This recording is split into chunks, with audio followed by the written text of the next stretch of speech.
A wide variety of processes of importance in the chemical process industries involve the transport of ionic species in bulk electrolyte liquid mixtures within charged particles, such as ion exchange resins, and across charged membranes.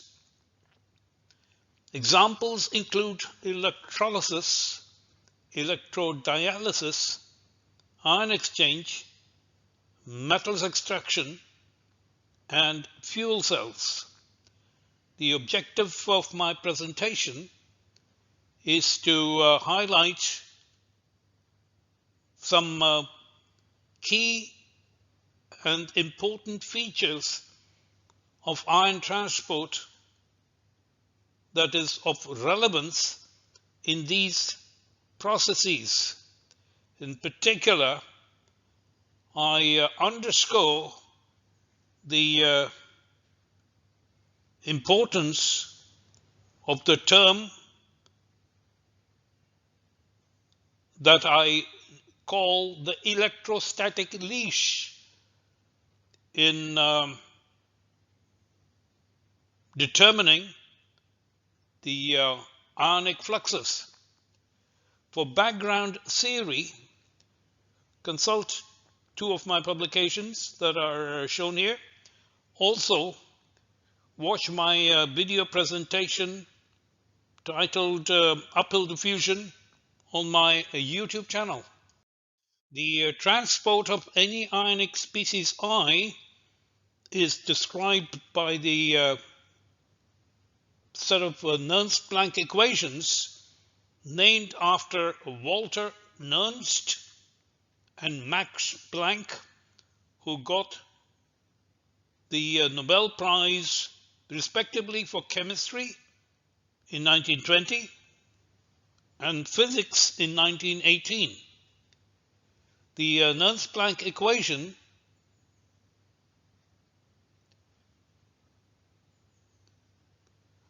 writes the ionic flux of species I as a sum of two contributions.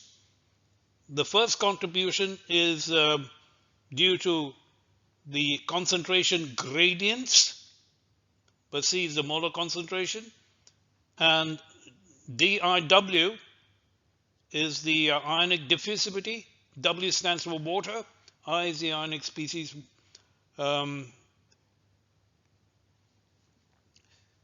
In addition, there is a term that describes the influence of the electrostatic potential gradient. F is the Faraday constant, R is the gas constant, T is the temperature, and Z is the charge on the ionic species I, and Ci is the molar concentration of species I. We note that for positive ions, Z is positive, and for anions, Z is negative. Therefore, the second contribution, which I termed the electrostatic leash, is either positive or negative depending on the species charges. Unless you consider a process in which you draw current, such as in batteries or fuel cells, the constraint of electro-neutrality holds, which means that the mole fraction times the charges of species summed over all the ionic species is 0. The Nernst-Planck equations are valid for dilute electrolyte solutions in which the activity coefficients of each of the ionic species is unity, and there are negligible ion-ion interactions. For concentrated ionic solutions, we need to adopt a more general approach to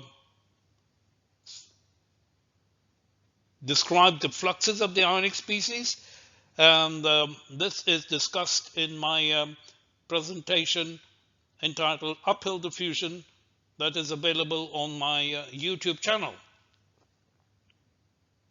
Let us now highlight the consequences of this contribution of the electrostatic leash in a variety of scenarios that are important to the chemical process industries. In 1941, Winograd and McBain published a set of experimental data on effective ionic diffusivities that were measured in a two-compartment diffusion cell shown schematically here. The two cells are well mixed. The top compartment contains a mixture of hydrogen chloride and barium chloride, and the bottom cell is pure water. The two cells are separated by a sintered glass disc that is very thin. Since the two compartments are well mixed, the concentration gradients of each of the ionic species are restricted to this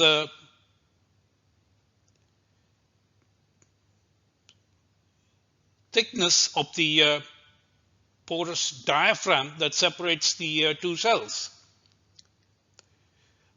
The measured ionic diffusivities of hydrogen, shown by the red circles, chloride ions, shown by the green squares, and barium, shown by the blue triangles, are plotted as a function of the square root of the ratio of the concentration of hydrogen chloride and barium chloride in the top compartment.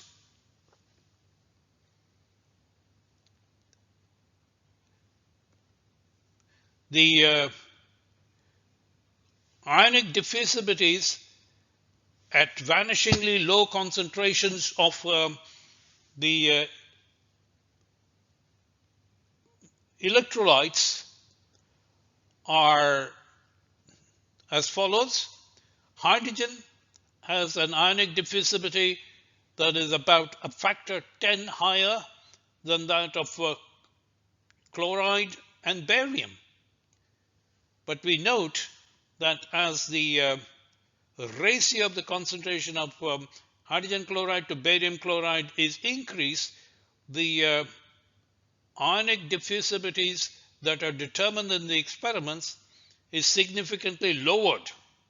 Concomitantly, we note that the ionic diffusivity of the chloride ion increases, whereas the ionic diffusivity of the positively charged barium, that is much tardier than H+, is further reduced to a value that is practically 0. The explanation of the reduction in the ionic diffusivity of H+ and of barium 2+, and the increase of chloride that is negatively charged is to be found in the influence of the electrostatic leash. Now, hydrogen is the most mobile of the three ionic species, and due to its high mobility, it enters the bottom compartment at a very fast rate, creating a charge imbalance there is an excess of positive charge here that has the effect of accelerating the motion of the chloride ion in order to maintain electro-neutrality in the bottom compartment. A further consequence of the charge imbalance that is engendered by the fast diffusing H plus ion is that the tardier barium 2 plus ion is further reduced in its mobility because of the excess of positive charge in the bottom cell. So the electrostatic leash acts in different ways on the positive ions and the negative ions. The positive ions are hindered in their transport, whereas the negative ion, chloride in this case, is accelerated in order to maintain electro-neutrality. Yang and Pintaro report a set of experiments on ion transport across a cation exchange membrane that is made of naphion. The left compartment contains salt solutions containing sodium sulfate and cesium sulfate. The right compartment contains sulfuric acid. The molar concentration of sodium sulfate in the left compartment is the same as the molar concentration of sulfuric acid in the right compartment. The concentration of cesium sulfate is significantly lower than that of sodium sulfate. The cation exchange membrane prevents the intermembrane transport of the sulfate anions and only allows the cations of sodium, cesium, and hydrogen to be transported. The experimental data on the uptake of cesium and sodium ions in the right compartment are shown by the blue circles and green squares, and the red triangles show the uptake of hydrogen ions into the left compartment. Remarkably, we note that the cesium uptake into the right compartment exhibits an overshoot in its concentration as it equilibrates to its final steady state value.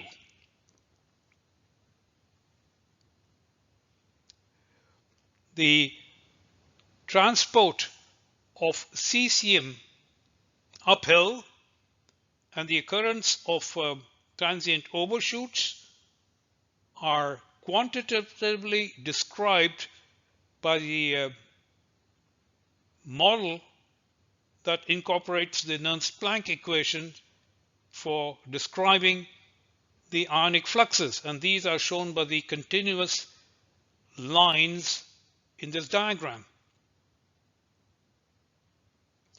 The physical explanation of the uphill transport of cesium is as follows.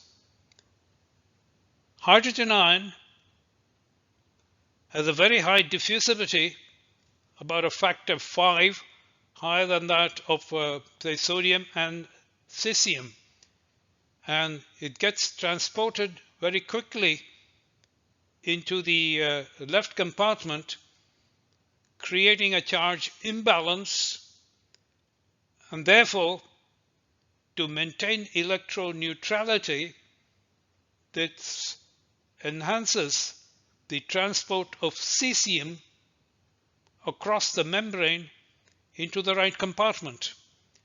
And for a brief period of time, the concentrations in the right compartment are higher than the final equilibrated values. Yoshida and Kataoka report experiments for transient uptake of cations in a cation exchange particle ΔX50 WX10. The cation exchange particle consists of fixed negative charges, and negatively charged anions cannot enter the particle. In one set of experiments, the ion exchange particle is loaded with sodium ions, and the bulk solution surrounding the particle contains a mixture of nitric acid and zinc nitrate. The transient uptake of hydrogen and zinc into the particle and egress of sodium cations from the particle are monitored in the experiments. The uptake of the hydrogen ions are indicated by the red circles. The uptake of the zinc cations is indicated here by the blue triangles, and the egress of sodium cations is indicated by the green squares. We note that the experimental data show an overshoot in the ion fraction of H plus before it equilibrates to a value of 0.5. The continuous solid lines are the simulations of the transient uptake using the Nernst-Planck equations for describing the ionic fluxes. The explanation in simple physical terms for the overshoot of H plus is as follows. The ionic diffusivity of H plus is about 1 to 2 orders of magnitude higher than that of sodium and zinc inside the ion exchange particle.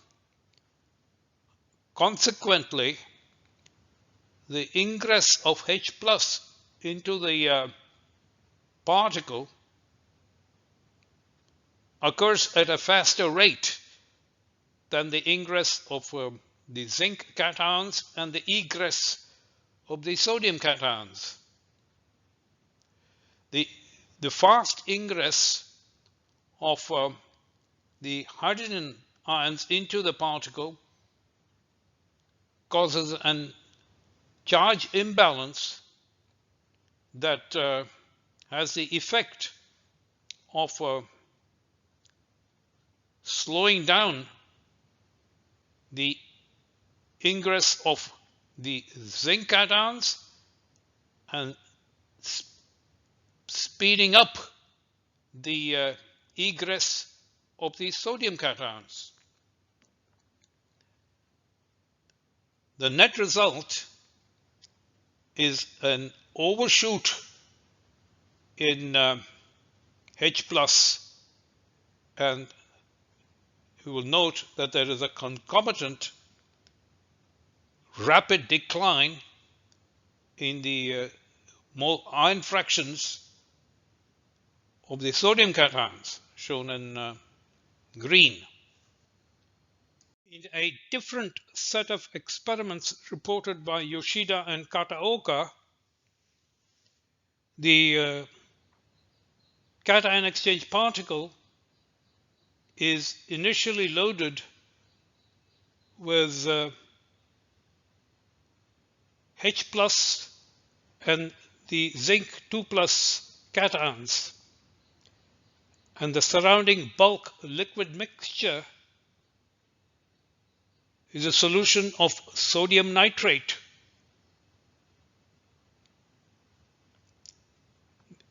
The transient development of the ion fractions of sodium, zinc, and hydrogen cations are shown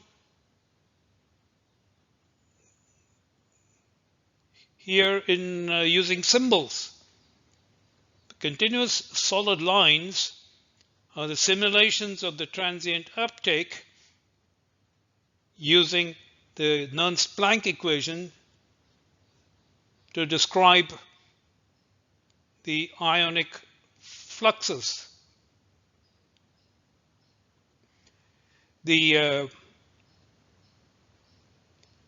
egress of H plus is very quick, and this enhances the flux of sodium into the particle, while the egress of zinc cations is slowed down. No overshoots or undershoots are experienced in this case.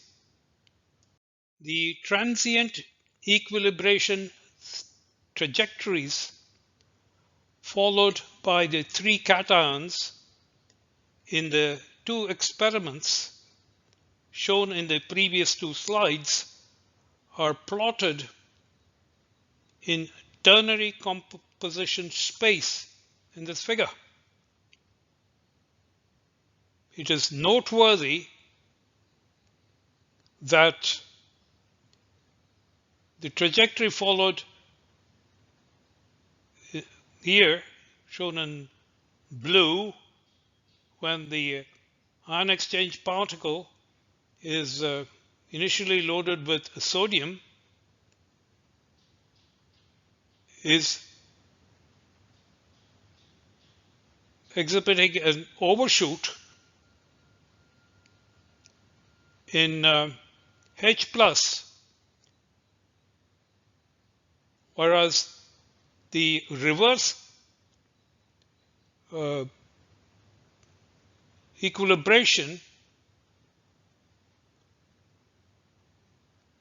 in which the particle is initially loaded with a mixture of zinc 2 plus and H plus, follows a completely different path that is not symmetric with the blue path.